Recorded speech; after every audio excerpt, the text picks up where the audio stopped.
ठीक है। तो हमारे पास जो है वो कितने दो तरह के हमारे जो है वो ये कलर डॉपलर के, पहले हम लोगों ने 2D एको का पढ़ा कि जो इमेज एको होती है वो दो तरह की होती है। Number one, two dimensional and M mode echo. वो एम मोड और 2D हमने कल परसों पढ़ लिया था। तो यहाँ पे हमारे पास आ जाता है डॉपलर एको। जो डॉपलर एको है उसके दो पार्ट है, continuous wave Doppler and pulsed wave Doppler. जो कॉन्टिन्यूस वेव डॉपलर है पहले हम उसको रीड करेंगे। कॉन्टिन्यूस वेव डॉपलर में क्या यूज होता है, दो पीजो इलेक्ट्रिक क्रिस्टल यूज होते हैं, जो कि ट्रांसमीटर एक होता है और एक रिसीवर होता है। ये कॉन्टिन्यूसली काम कर रहे होते हैं। दूसरा काम क्या होता है कि जो आपका ये कॉन्टिन्यूस वेव डॉपलर है, ये और क्या करता है, ये हाई वेलोसिटीज को मेजर कर सकता है, कैन मेजर हाई वेलोसिटीज। ठीक है। ये 2 मीटर पर सेकेंड से भी ज्यादा की वेलोसिटीज को भी ये मेजर कर सकता है, जो कि एक लिमिटेशन थी किसकी, आपके pulse wave pulse wave. Doppler की। वो 2 मीटर पर सेकेंड से ज्यादा की वेलोसिटीज को मेजर नहीं कर सकता था। ठीक है। लेकिन ये जो कॉन्टिन्यूस वेव डॉपलर है ना, ये प्रिसाइजली मेजर नहीं कर सकता कि आपका जो रिटर्निंग सिग्नल है वो किस एरिया से आ रहा है। ठीक है। ये प्रिसाइजली लोकलाइज नहीं कर सकता कि जो रिटर्निंग सिग्नल है वो आपको किस जगह से मिल रहा है। ठीक है। वो किस पार्ट से ओरिजिनेट कर रहा है। तो ये जो है डॉपलर की ये वाली मोडेलिटी, अब हम ये देखते हैं ये किस किस एरिया में यूज होती है। एक तो ये रैपिड स्कैनिंग के लिए यूज होती है हार्ट की, हाई वेलोसिटीज के लिए, नॉर्मल फ्लो पैटर्न देखने के लिए, normal flow pattern, high velocities जिन जगह पे अगर तो एओर्टिक रिगर्जिटेशन बहुत ज्यादा है, उसका पीक ग्रेडियंट 200 तक जा रहा है, वेलोसिटी 4 तक जा रही है, 5 तक जा रही है, तो इट्स मीन वो हाई वेलोसिटी है। ठीक है। तो उसको मेजर करने के लिए हम लोग डॉपलर यूज करते हैं। तो ये हाई वेलोसिटीज को मेजर करने के लिए यूज होते हैं। ठीक है। फिर इसके अलावा जो आपका क्या कहते हैं इसको, फ्लो पैटर्न देखने के लिए कि रिगर्जिटेंट फ्लो है, नॉर्मल फ्लो है, या आपका नॉर्मल फ्लो को क्या कहते हैं, लेमिनर। Laminar flow. तो वही ना कि आप इसको देखना चाहते हैं कि लेमिनर फ्लो है या आपका जो है क्या कहते हैं उसको रिगर्जिटेंट फ्लो है। ये वेलोसिटीज हम देख सकते हैं across the stenotic valve area. कुछ अच्छा कई बार वैल्स क्या होते हैं वो या तो स्टीनोज हो जाते हैं या उनका प्रोलैप्स हो जाता है। अगर जिस तरह दो कस्प हैं आपके माइट्रल के, तो ये जब इनका मस्कुलर कंट्रोल खराब हो जाएगा ना, जैसे किसी पेशेंट को क्या कहते हैं उसको होता है पैरालिसिस होता है, तो उसकी वजह से क्या होता है कि उसका कंट्रोल बिल्कुल खत्म हो जाता है। वो जहां मर्जी वो लटक रहा होता है, उनका बाजू मसल तो सेम ही है कि अगर इसका कंट्रोल खत्म हो जाएगा तो ये भी यूं फिर अपने ही चैम्बर के अंदर यूं लटकना शुरू करते हैं। तो उनको प्रोलैप्स कहते हैं ड्यूरिंग मूवमेंट, सिस्टोल में या एसिस्टली में, या सिस्टली में, सॉरी सिस्टली में डायस्टली में, एसिस्टली तो एब्सेंट है हार्ट, तो उसको कहते हैं हम लोग प्रोलैप्स। ठीक है। तो उन केसेस में क्या होता है, उनमें फिर रिगर्जिटेशन होती है लेकिन वहां पे स्टीनोसिस नहीं होती है। ठीक है। उनमें ये चांसेस होते हैं कि वहां पे रिगर्जिटेशन डेवलप होना शुरू हो जाती है। फिर दूसरा आप इसमें इंट्राकार्डिक शंट कैलकुलेट कर सकते हैं, उनके प्रेशर्स मेजर कर सकते हैं। किन किन में डेवलप होते हैं intracardiac shunts, VST AST. And PDA. इनमें लेफ्ट टू राइट शंट होता है। ठीक है। और अगर इनका रिवर्सल हो जाए तो उसको क्या बोलते हैं, आइजनमेंजर सिंड्रोम। हाइजेनबर्गर आइजनमेंगन सिंड्रोम। सिंड्रोम। याद रखना है कि हमने आगे पढ़ना भी है। ठीक है। फिर आप इसको यूज करते हैं for grading of valvular stenosis. Mild है, मॉडरेट है, सीवियर है, कैसी है, मैंने आपको बताया उसकी वेलोसिटी पे डिपेंड करता है। अगर तो लेट्स सपोज हम एओर्टिक की मिसाल लेते हैं, अगर यहां तक आ रहा है, ये आपकी 2 तक आती है, फिर पी का आपकी ये आ रही है, ये 3 तक आ गई, फिर यूं आ गए, तो ये ग्रेडिंग आप कर रहे हैं, ये 4 पे है। हाई वेलोसिटी है, लो वेलोसिटी है, माइल्ड है, मॉडरेट है, सीवियर है, कैसा है, तो आप उसकी ग्रेडिंग के लिए यूज करते हैं आप इसको। तो colour wave continuous wave Doppler को हम थोड़ा सा अगर रिवाइज करें, हमने पढ़ा कि जो हमारी डॉपलर एक्वा है वो डिपेंड करती है दो चीजों पे, एक कॉन्टिन्यूस वेव डॉपलर पे और एक आपके पल्स्ड वेव डॉपलर पे। जो आपका कॉन्टिन्यूस वेव डॉपलर है उसमें क्या होता है दो तरह के पीजोइलेक्ट्रिक क्रिस्टल्स यूज होते हैं, एक ट्रांसमीटर के तौर पर काम करता है और दूसरा आपका रिसीवर के तौर पर काम करता है। इसकी एक प्रॉपर्टी ये है कि ये मेजर कर लेता है वेलोसिटीज को जो हायर होती है, जितनी भी हाई वेलोसिटी है उनको ये मेजर कर लेता है 2 मीटर पर सेकेंड से भी ज्यादा को। लेकिन इसका एक ड्रॉबैक है कि ये प्रिसाइजली मेजर नहीं करता कि वो सिग्नल एक्चुअली ओरिजिनेट कहाँ से होके आया हमारे पास, ठीक है। फिर डॉपलर मोडेलिटी को आप कहाँ कहाँ यूज कर सकते हैं, to assess the normal flow pattern, to quant जो है वो क्या कहते हैं, क्वांटिफाई करने के लिए जो आपकी हाई वेलोसिटीज है उनको। फिर दूसरा इंट्राकार्डियक शंट्स को फाइंड आउट करने के लिए एएसडी है, बीएसडी है, पीडीए है। और दूसरा grading of the stenotic valve, आप उसके लिए भी यूज कर सकते हैं, ठीक है। फिर क्या होता है, आपने पहले वैल्व में इस एरिया में, आप इसी डायग्राम पे आते हैं कि आपने यहाँ पे पहले कलर डालना है। ट्राइकस्पिड की अब एग्जांपल ले लेते हैं। यहाँ पे पहले आप कलर डालेंगे, रेड और ब्लू कलर में वो आपको शो होता है। आप इस एरिया पे पहले कलर डालेंगे, फिर इस कलर को आप स्टीयर करेंगे तो यहाँ फिर आप पीडब्ल्यू डालते हैं। इसका मतलब ये है कि पहले आपको कॉन्टिन्यूस वेव डॉपलर परफॉर्म करना पड़ेगा, फिर उस पर आप पीडब्ल्यू कर सकते हैं। समझ, ये वाला कल पॉइंट ही कर दें। कॉन्टिन्यूस वेव डॉपलर है, इसी का आप बॉक्स सैंपल वॉल्यूम आप लेते हैं और उसी पे आप पीडब्ल्यू का फिर बटन प्रेस करते हैं तो आपको उसकी वो जो है वो इस तरह वाली जो रैंडम सी वो जनरेट होके आती है ना, ऐसे ऐसे वाली पीक्स ऐसे ऐसे वो मिलती हैं। तो सैंपल आप किस पे सिलेक्ट कर रहे हैं उसका, कॉन्टिन्यूस वेव डॉपलर पे, ठीक है, पल्स वेव डॉपलर के लिए, ठीक है जी। वेलुलर रिगर्जिटेशन को आप इसके लिए और यूज कर सकते हैं। तो इसकी बेस्ट रेंज देखने के लिए आप अपने जो ट्रांसड्यूसर है उसको किसी भी रेंज में, जहां पे आपका एंगल आप दे सकते हैं, जहां पे आपको बेस्ट इमेज मिल सके, ठीक है जी। ये है आपका कॉन्टिन्यूस वेव डॉपलर। आप इसमें एक प्रेशर कैलकुलेट कर सकते हैं अक्रॉस द वेल्स, वो ट्राइकस्पिड है, वो पल्मोनरी आर्टरी प्रेशर है, कुछ भी आप उसको कैलकुलेट कर सकते हैं while using continuous wave Doppler, या आप उसको सीडब्ल्यू भी कहते हैं, ठीक है।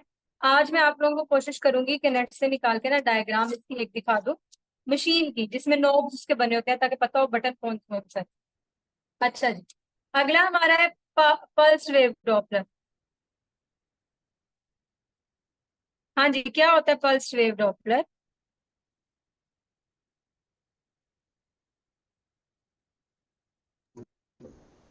मैम इसमें हमारे पास एक ही पीजो इलेक्ट्रिक क्रिस्टल होता है जो कि ट्रांसमिट भी कर रहा होता है और रिसीव भी कर रहा होता है। रिसीव भी कर रहा है, ठीक है। और ये वेट होता है, इसमें फिर टाइम गैप आता है, जबकि आपका जो दूसरा वाला होता है उसमें टाइम गैप नहीं आता। तो पर वेव डॉपलर इसमें सिंगल क्रिस्टल यूज होता है,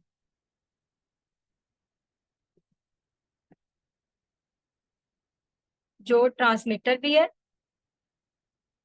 और रिसीवर भी है। फिर दूसरा, इसमें पहले सिग्नल गया, फिर सिग्नल वापस आया, और नेक्स्ट सिग्नल के आने और जाने के दरमियान यहाँ पे एक गैप होता है, ठीक है जी। उसको टाइम गैप कहते हैं, उसको टाइम गैप बोलते हैं। दोनों के दरमियान एक टाइम गैप होता है, इनके आने और जाने में, दोनों में, ठीक है।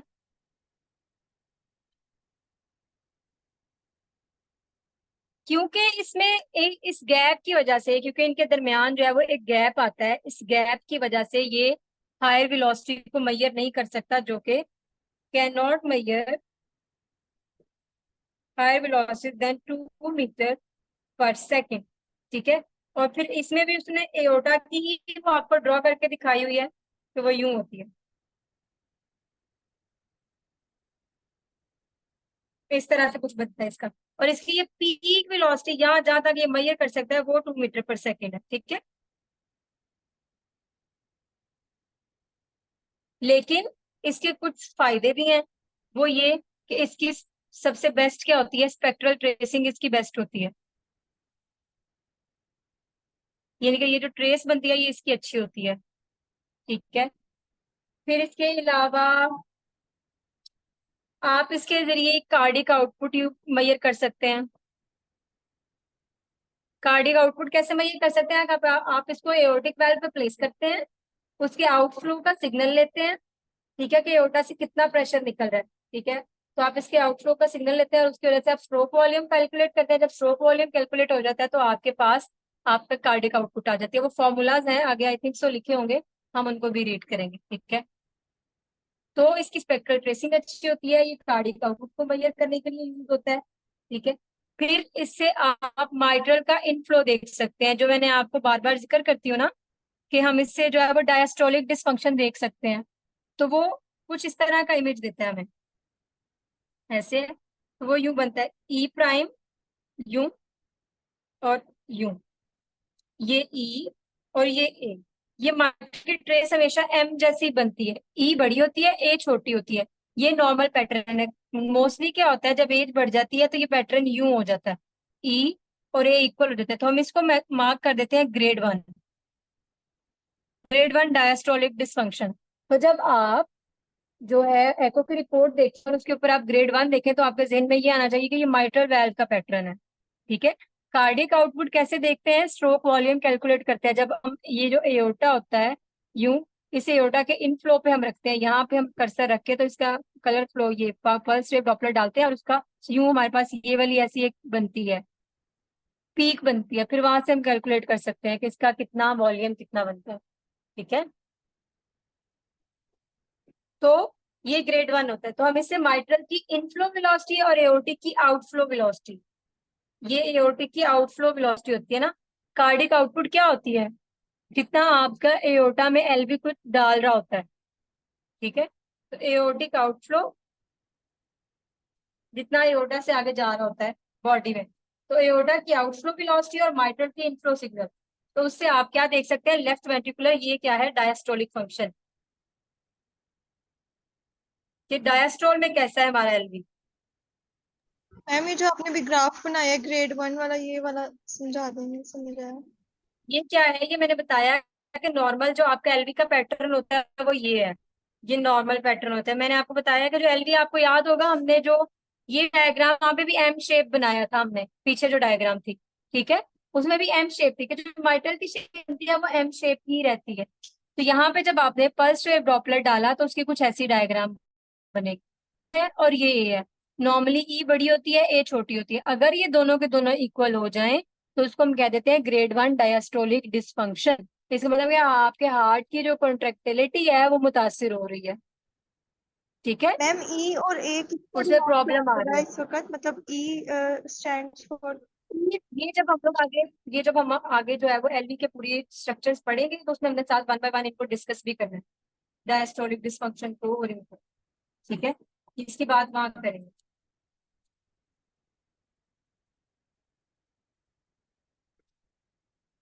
अगर मैं यहाँ पे करूँ, आपके पास बुक पे पेज नंबर 72 ओपन करें आप जरा, अगर आप लोगों के पास बुक्स आई हैं, ये देखें।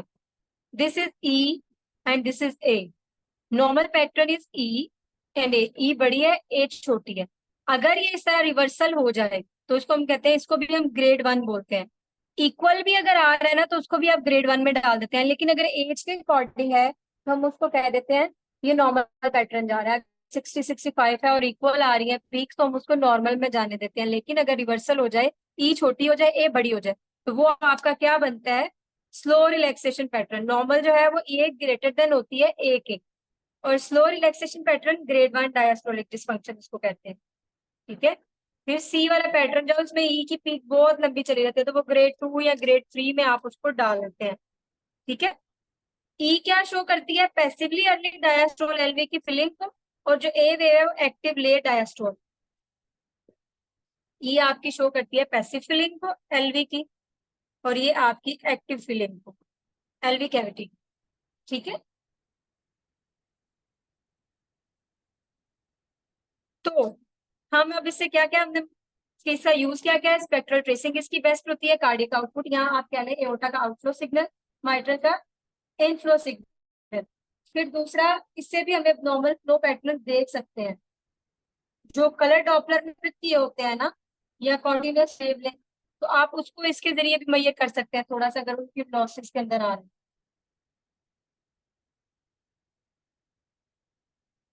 तो इसका सबसे ड्रॉबैक है ये हायर वेलोसिटीज को मेजर नहीं कर पाता, बस ये इसका। आगे हम देखते हैं क्लिनिकल यूजेस, 2D एको का, एम मोड एको का, कॉन्टिन्यूस वेव डॉपलर का और पल्स्ड वेव का। देखते हैं कि इनको हम कहाँ कहाँ यूज करते हैं।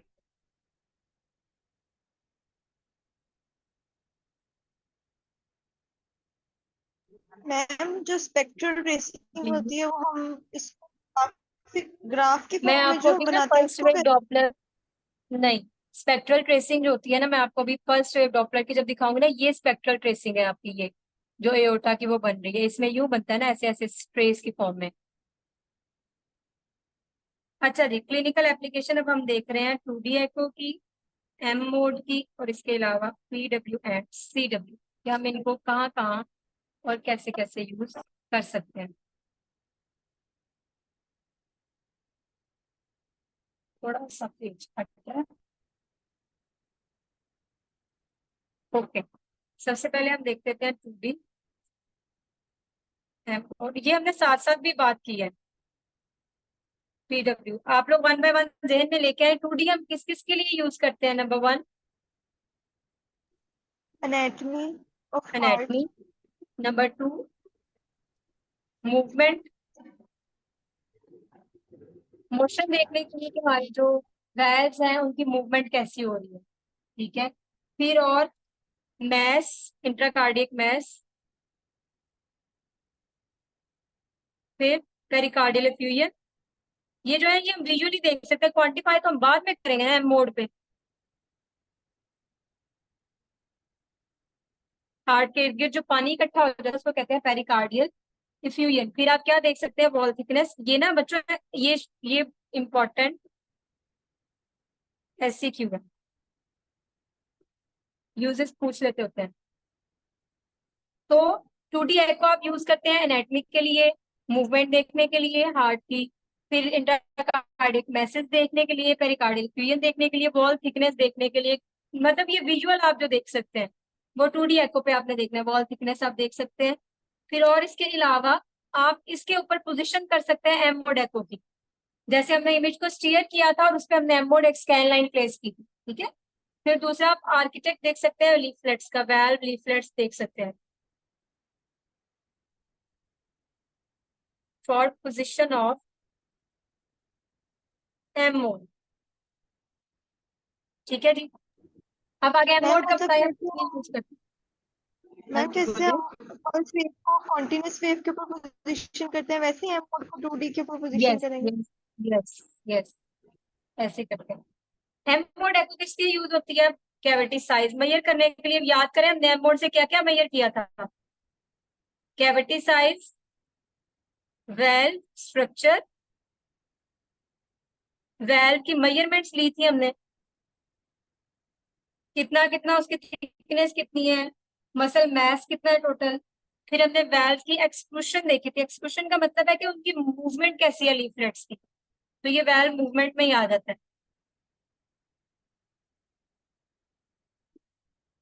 एक्सकर्शन भी बोलते हैं। अच्छा जी, फिर टाइमिंग हम सिस्टली और डायस्टली देखने के लिए, इसको सिंक्रोनस देखने के लिए ECG के साथ साथ साथ मशीन पे ECG चल रही होती है, ठीक है जी। और दूसरा आप क्या करते हैं इसको, आप ये टाइम देख लेते हैं कि किस टाइम पे आपने यहाँ पे फ्लो कलर फ्लो डालना है, कि CW कैसे किस एरिया। 2D इमेज को स्टीयर करते हैं तो एम मोड बनाते हैं, एम मोड के ऊपर आप कलर डॉपलर डाल देते हैं, इनके ऊपर कलर डॉपलर पे आप पल्स वेव डॉपलर, आप ये इंटर रिलेटेड सारा, ठीक है जी। तो आगे आ जाते हैं कॉन्टिन्यूस वेव डॉपलर पे। कॉन्टिन्यूस वेव डॉपलर में आप हमने क्या क्या पढ़ा, आप क्या कर सकते हैं इसमें? Grading plus severity of valvular disease, जो वेल्व्स की डिजीज है आप उनको क्वांटिफाई कर सकते हैं, ठीक है। फिर डिग्री ऑफ वैल्वुलर डिगर्जिटेशन,